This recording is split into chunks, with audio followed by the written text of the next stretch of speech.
Getting ready, set, roll to number one would be huge for me. It'd be huge for my career. It's real important to me. At the same time, the way I built my career was not with radio; it was with touring. And now radio is just the next step. It's kind of taking that next jump up. Um, so it's important to me, just personally. I'd like to have a number one song, but we've already gone gold with it. And it's still like number 20. And like I said, I built my career on touring and not radio as of now. So I'd like to get it there, but if it doesn't go, that doesn't kill my career. That's why I built my career that way, and we'll just keep trying to get it there. And if it doesn't go, we'll go on to the next one. If it does go, we're going on to the next one. So it's kind of the same thing, but yeah, I'm going to do my best to get it there.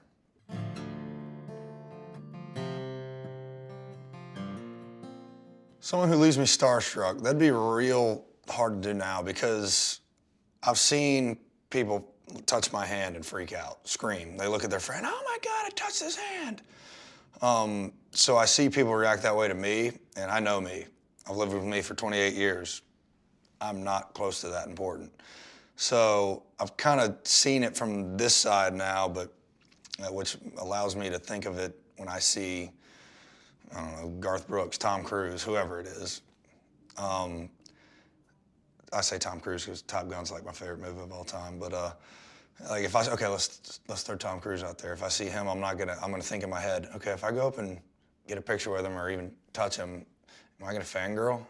Like, oh my God, it's Tom Cruise. And that's hard for me to be able to bring myself to do now. So at the same time, there are still a lot of people that I grew up on. You know, if I see Garth, I'm still like, oh my God, that's Garth Brooks. No matter how close I ever get with him, hopefully we become best friends and do music together and tour together. But even no matter what, every time I see him, he's like that one guy that's larger than life to me. So he'd be one of them. I haven't met Jesus yet. He'd probably be one of them. I'd probably be pretty starstruck if I met Jesus. Like, oh, this is the guy everyone's talking about. So yeah, let's go with Jesus. He'd leave me pretty starstruck. Share some Jack with him. Yeah, I don't know if Jesus would drink Jack Daniels, but if he would, I'd definitely have a glass with him. That'd be awesome.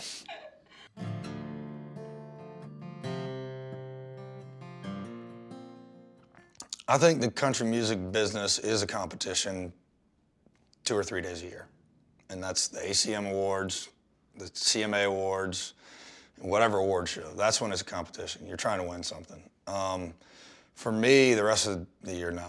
I mean, you always want to be the headliner, but if you're not, like if I'm opening for Kenny Chesney or somebody, it's not like I'm like, oh, screw that, I want to be bigger and better than him and I should be headlining. For me, it's, if there's fans there that don't know me, I'm gonna try to grab them. If there's all fans there that love me, I'm gonna try to give them the best night that they've ever had. And whether I'm opening or headlining, who cares? As long as you grab those fans and make them love your music, because the music's really what it's all about, then I think you won.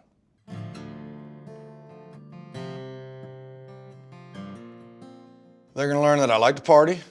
If they haven't figured that one out yet, then they don't know who I am at all. But I love partying. It's a lot of party songs on there. We Going Out, Do It Like This. There's just a lot of up-tempo fun, because that's my live show. I have to have those for the live show. But they're gonna also learn that there's another side to me. You know, they got Jack Daniels and Jesus, which is a piano version of it. It's just me and a piano, and it's my life in a song. You know, it's a pretty down time in my life. A couple of years ago, I wrote that song.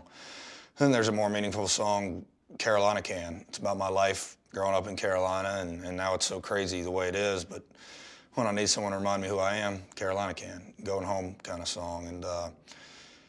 And those are the ballads that I throw on there just to show them a deeper side of who I am, because there's a lot more going on in here than just chugging a bottle of Jack Daniels. Another side of that is it's country music. Country music deserves ballads. I mean, that's what Garth Brooks, the dance, Kenny Chesney, the good stuff. There's so many songs out there that have made country music what it is that are not up-tempo, fun, in-your-face songs, and I wanted to show them my version of that.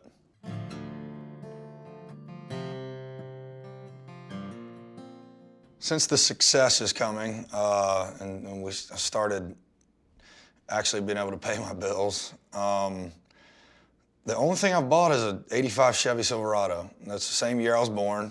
It was in awesome shape. It was in Columbus, Ohio, where my dad was born. Had the tour bus literally drop me off there. I was like, and the thing was, if I didn't like the truck, I had to wait hours before I decided whether I was going to get it. And I told the bus to go on. I was like, if I don't like it and I'm not buying it, I'll figure out my way home.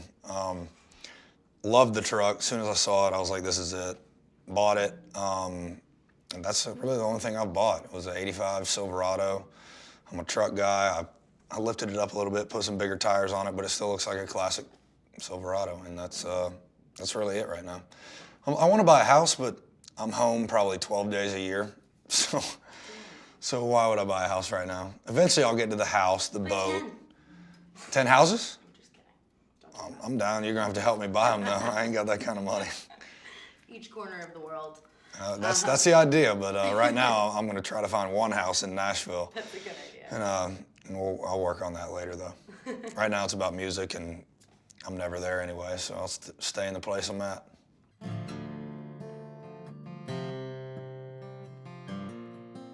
My major in college was management and communications. I had a double. And as far as those working their way into my world today, it's the classroom stuff I learned now. That's just any college. I'm not gonna, the management stuff, we had math classes and all that stuff. I don't care about that.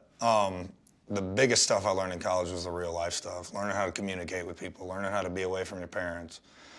Any of the real life stuff, especially football, it taught me that life ain't easy. Winning the starting job isn't easy. If I don't give everything I've got, someone else is, and they're gonna beat me out. So that's the same thing with music. If I don't give everything I've got, somebody else is. They're trying, and there's way better singers out there. There's way better writers. There's way better looking dudes or girls or whatever out there, and but they're not gonna outwork me, and I learned that at Carolina.